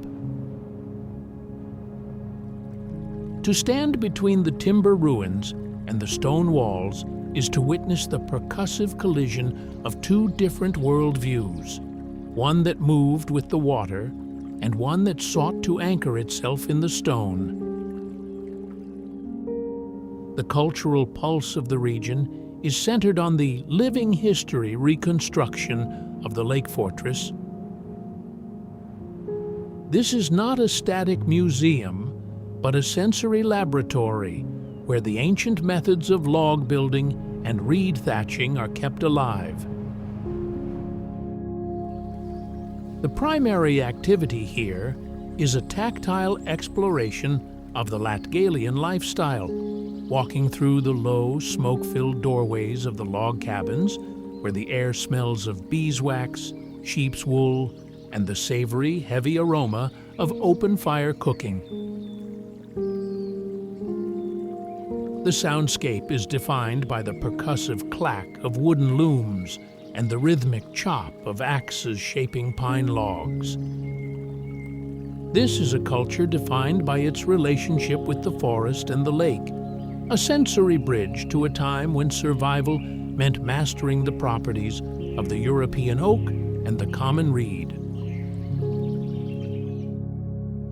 As you climb the hill toward the Āraiši windmill, a restored Dutch-style tower from the 19th century, the landscape shifts again. The air here is thin and smells of sun-dried grain, old timber, and the sharp metallic scent of iron gears. The sound is a percussive low-frequency whir of the massive sails catching the upland winds. From the top gallery, the view reveals the lake and its fortress as a compact, historical microcosm, a place where the geology of the Vidzim uplands has dictated the terms of human survival for over 1,000 years. We prepare to depart the watery sanctuary of Āraiši, moving further northeast toward the high-altitude heart of the nation. The rhythmic lap-lap of the lake fades, replaced by the sound of the wind moving over the steeper ridges of the Gauja National Park.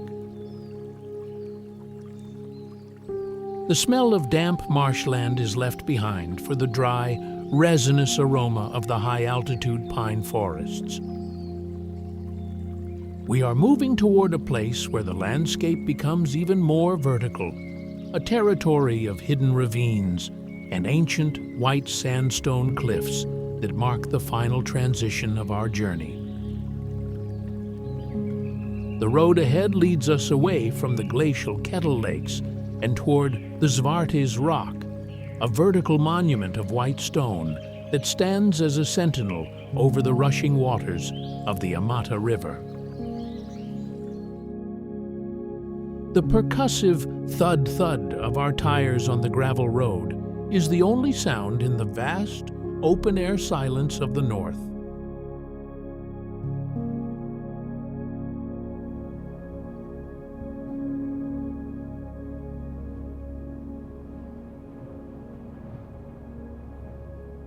Moving deeper into the high-altitude heart of the Gauja National Park, the landscape tightens. The rolling hills of the Vidzeme uplands give way to a sudden, dramatic incision carved by the Amata River, one of the fastest and most temperamental waterways in Latvia. We arrive at Zvārtes Rock, a vertical monument of white Devonian sandstone that erupts from the forest floor like a prehistoric fin. Geologically, this is a landscape of high energy. While the Gauja is a wide, steady artery, the Amata is a surgical blade, slicing through the bedrock with a velocity that reveals the shifting layers of the Earth's crust in a matter of kilometers. The first impression is one of raw, vertical power. The rock face is a 20-meter-high cliff of fragile, pale sandstone, its surface pitted by the sieve of wind erosion and the relentless spray of the river. The air here is sharp and significantly colder than the surrounding plains, trapped within the deep ravine and constantly stirred by the rushing water.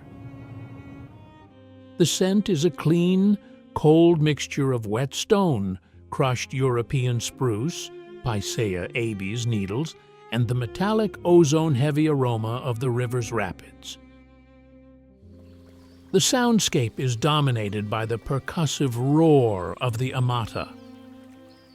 This is not the gentle hiss of the Venta, but a chaotic, rhythmic crash as the water tumbles over glacial boulders and submerged sandstone ledges.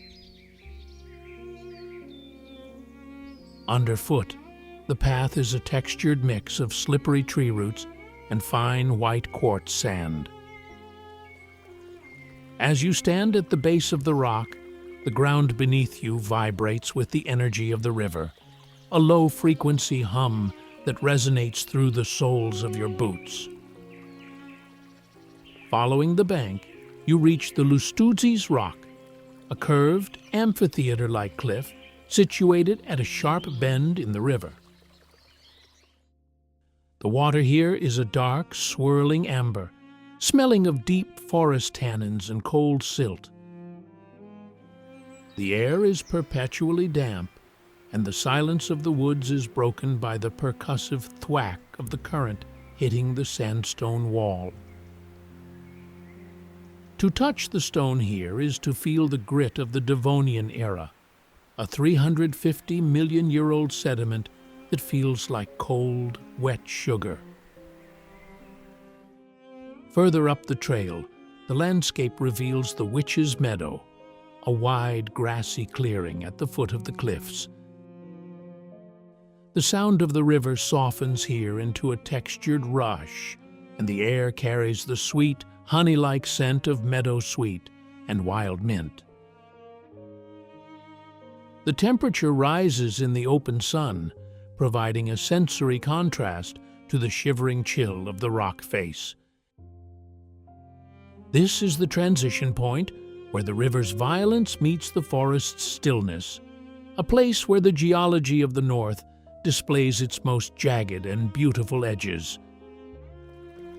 The history of Zvārtes Rock is a tapestry of ancient myth and the practical survival of the live people. In local folklore, this vertical outcrop was known as a gathering place for the witches of the Vidzeme forests, a personification of the unpredictable and wild energy of the Amata River. Historically, the deep ravine served as a natural fortification for the people of the Gauja Valley, who used the high cliffs and hidden caves as retreats during the turbulent 17th century wars. The air here carries the ghost of this era. It is a mixture of damp stone, wood smoke, and the sharp, resinous scent of the Scots pine that has stood watch over the ravine for generations. Culture at Zvārtes is defined by a deep-seated respect for the seasonal cycles of the river. The primary cultural activity is the ritual of the Amata high water run. Every spring, as the snow melts in the Vidzeme uplands, the river transforms into a furious torrent, attracting those who seek to test their spirit against the water's vertical power. The sensory experience is intense. The air is a biting, crystalline cold, smelling of frozen ozone and wet earth. The soundscape is a percussive thump of paddles hitting the water and the low-frequency roar of the river as it carves deeper into the Devonian sandstone. This tradition is a sensory bridge to the prehistoric past, a moment where modern human movement synchronizes with the ancient, erosive pulse of the geology.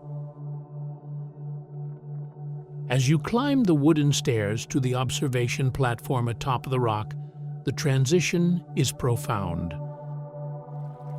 The roar of the Amata softens into a distant, textured hiss, and the air becomes thin and dry, smelling of sun-warmed needles and dry quartz.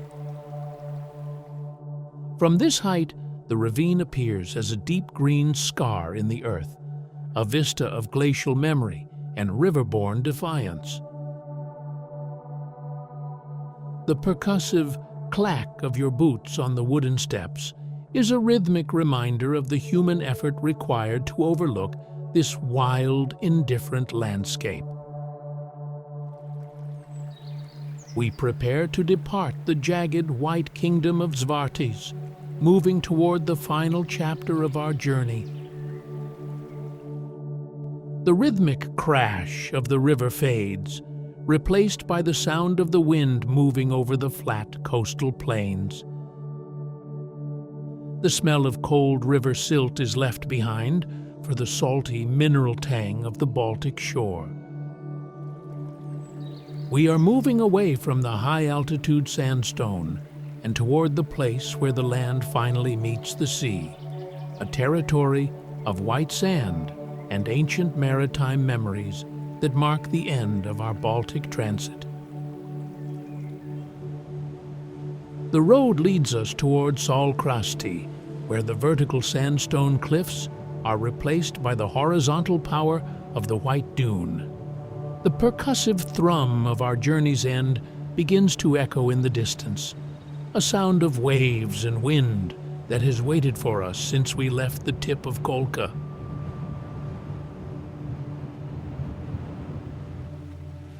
We have come full circle, returning to the edge of the Baltic Sea, where the vertical energy of the interior rivers finally flattens into the horizontal vastness of the coast.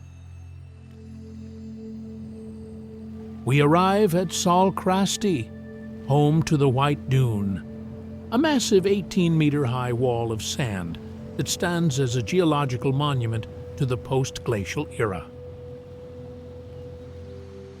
This is not the ancient, compressed sandstone of Zvārtes, but a living, shifting formation of quaternary sediment. Geologically, this dune was formed roughly 400 to 700 million years ago from the sands of the Littorina Sea, pushed inland by the relentless northern winds and anchored by the roots of the coastal forest. The landscape is a study in brilliant, high-contrast whites and deep maritime blues.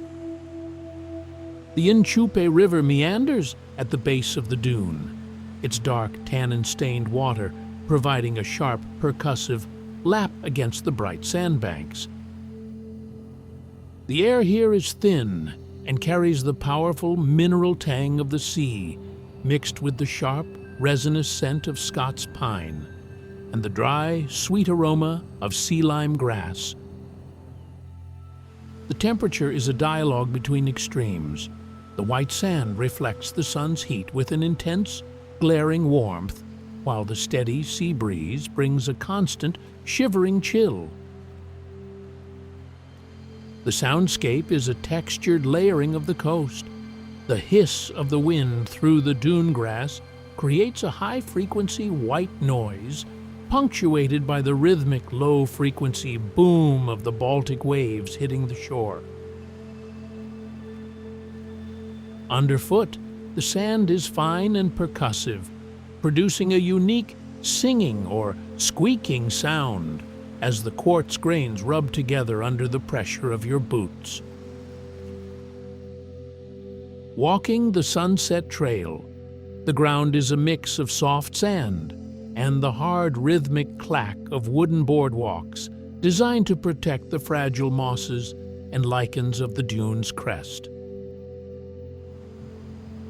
As you stand atop the white dune, the transition is total. To your left, the dark wooded ridges of the Vidzeme interior fade into the horizon. To your right, the Gulf of Riga opens into an endless slate-gray expanse. The air is perfectly clear, smelling of cold salt and sun-dried wood. The percussive rush of the wind at this height is absolute, a sensory reminder that we have reached the limit of the land, the place where the geology of the north finally dissolves into the spray of the sea. The ecology of the White Dune is a story of life thriving in a state of constant, wind-blown motion. This is a frontier of salt spray and shifting sands, where the vegetation acts as a biological anchor for the geology. The most prominent stabilizers are the Scots pine and the mountain pine, their roots weaving a subterranean web that holds the quaternary sands against the northern gales. The air beneath these trees is heavy with the scent of sun-warmed resin and the dry metallic aroma of the reindeer lichen that carpets the dune floor in silver-gray patches. Moving from the forest toward the shoreline, the flora shifts to specialized pioneers. The sea lime grass and European beach grass stand as the first line of defense, their stiff blue-green blades creating a percussive hiss as they whip in the wind. In the spring and summer, the air carries the sweet, honey-like perfume of the beach rose, a scent that struggles against the dominant mineral tang of the sea. The temperature at the dune's crest is a constant dialogue between the heat radiating from the white quartz and the shivering cold of the Baltic breeze. The soundscape is a percussive symphony of the maritime edge. High in the pines, the European crested tit provides a rhythmic, high-pitched trill that cuts through the low-frequency roar of the surf. Along the shoreline, the herring gull and the common tern fill the air with sharp, echoing cries that bounce off the face of the dune. If you watch the transition zone where the Inchupe River meets the sea, you may spot the white-tailed eagle patrolling the coast, a silent, majestic predator whose presence is a testament to the wild integrity of this corridor. As the sun begins to dip, the air temperature drops sharply, and the scent of the sea becomes even more pronounced, smelling of wet sand and cold, salt-crusted stones. The fauna of the dune, from the elusive roe deer that seek shelter in the pine thickets to the microscopic life within the sand grains, exists in a state of rhythmic adaptation. The percussive thump of a falling pine cone on the sandy path is a small, quiet reminder of the forest's slow, persistent march toward the water, a biological echo of the journey we have taken from the interior to the coast. The history of Saulkrasti, which translates to sun shores, is a narrative of human adaptation to a landscape of shifting horizons. For the ancient Liv and Baltic tribes, these towering white dunes were more than just landmarks. They were lookout points for a maritime culture that lived by the rhythm of the tides and the threat of the horizon. The deep time story of the White Dune is a relatively young one in geological terms, a 7,000-year-old formation that began as the Littorina Sea receded, leaving behind the vast deposits of quartz sand that the wind eventually piled into this 18-meter-high sentinel. During the 18th and 19th centuries, the history of the region transitioned as the Baltic Germans and the elite of Riga recognized the therapeutic power of the sea air. This was the era of the bathing culture, where the soundscape of the coast shifted from the creak of fishing boats to the percussive clack of carriage wheels and the melodic laughter of summer guests. The architecture of this era, intricate wooden summer villas with lace carvings, still stands in the shaded streets of Saulkrasti, smelling of sun-bleached timber and sea salt. It is a place where human leisure has been carefully negotiated with the relentless, erosive power of the wind. Beneath the sand lies a more metallic 20th century history. During both World Wars and the subsequent Soviet occupation, the Saulkrasti coast was a restricted zone, a fortified frontier of the Iron Curtain. The dunes were often off limits to the public, guarded by soldiers whose boots left a percussive crunch in the sand where children now play. To stand at the crest of the dune today is to feel a profound sense of transition from a landscape of strategic defense to one of ecological sanctuary. The air carries the cold, clean scent of the Baltic and the dry aroma of the Scots pine, a scent that has remained unchanged through every human conflict. This deep-time perspective reminds us that the White Dune is a living, moving entity. It is not a static monument, but a slow-motion wave of sand that continues to move inland, burying the forest floor at a rate of a few centimeters a year. The percussive rush of the wind is the sound of the geology in motion, a reminder that in Latvia, even the solid earth has a liquid quality. As we look out over the water, we are looking at the source of the sand, the source of the wind, and the origin of the transition that defines this entire nation. The architecture of Saulkrasti is defined by a national romantic style that seeks to mirror the verticality of the pines and the soft curves of the dunes. The local buildings often feature high, steep roofs and natural timber cladding that has been weathered by the salt spray to a beautiful silver-gray patina. The sensory experience of these structures is intimate. The air inside smells of beeswax, dry wood, and the faint ozonic scent of the sea. The percussive knock of your boots on a wooden veranda is a sound that echoes the maritime heritage of a town built by and for the water. Culture at the White Dune is centered on the ritual of the sunset walk.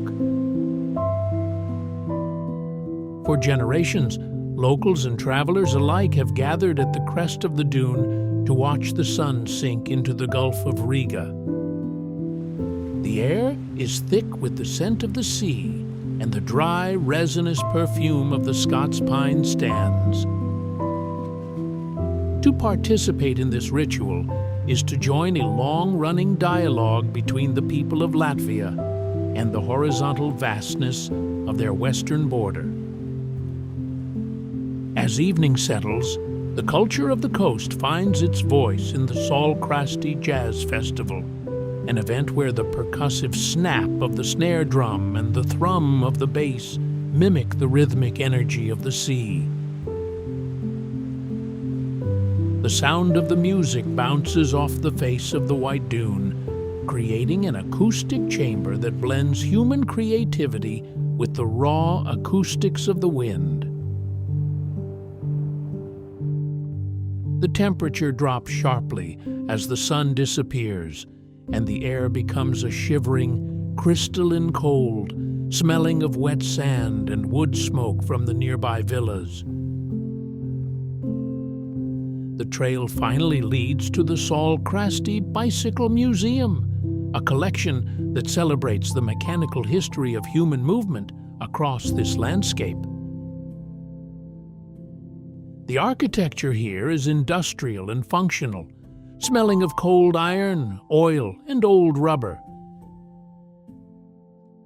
The sight of the vintage bicycles, some with wooden wheels designed for the sandy paths, is a sensory bridge to the past, a reminder of the percussive, rhythmic effort required to navigate the Baltic coast before the era of the motor car.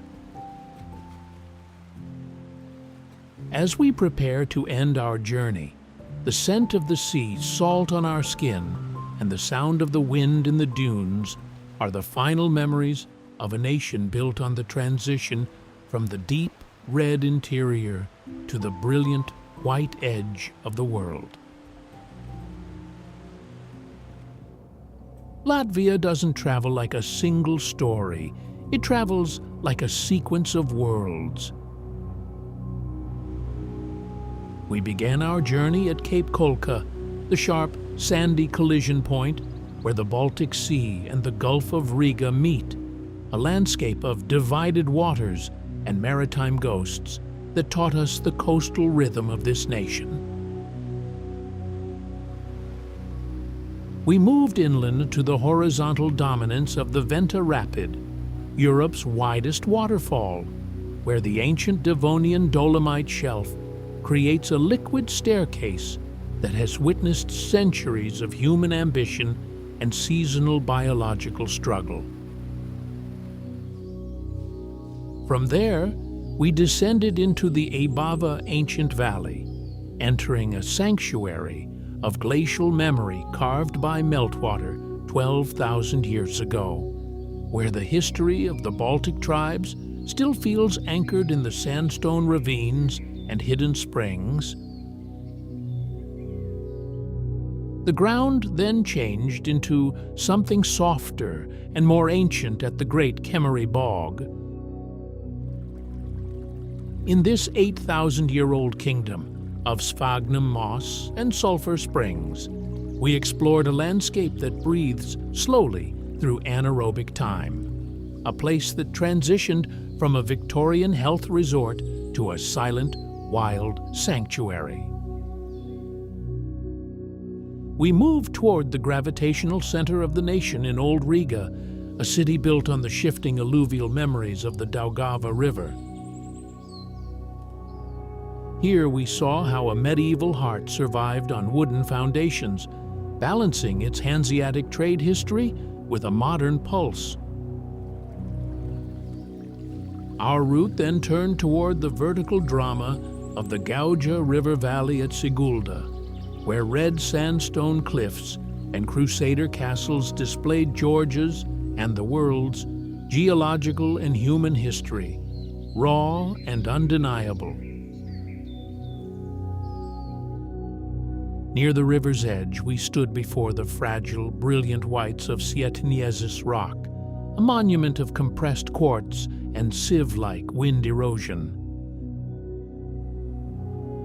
We stepped into the watery isolation of Lake Āraiši, where a 9th century timber fortress proved that the early Latgalians could engineer a life directly on the water.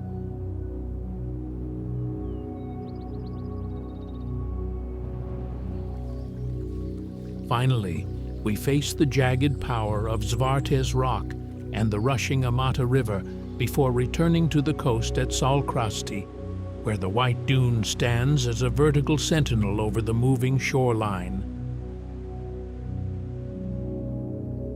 That's the real lesson of Latvia. It refuses to be one thing. It is geography that changes its voice, and history that changes its shape, and a coastline that never stops editing itself.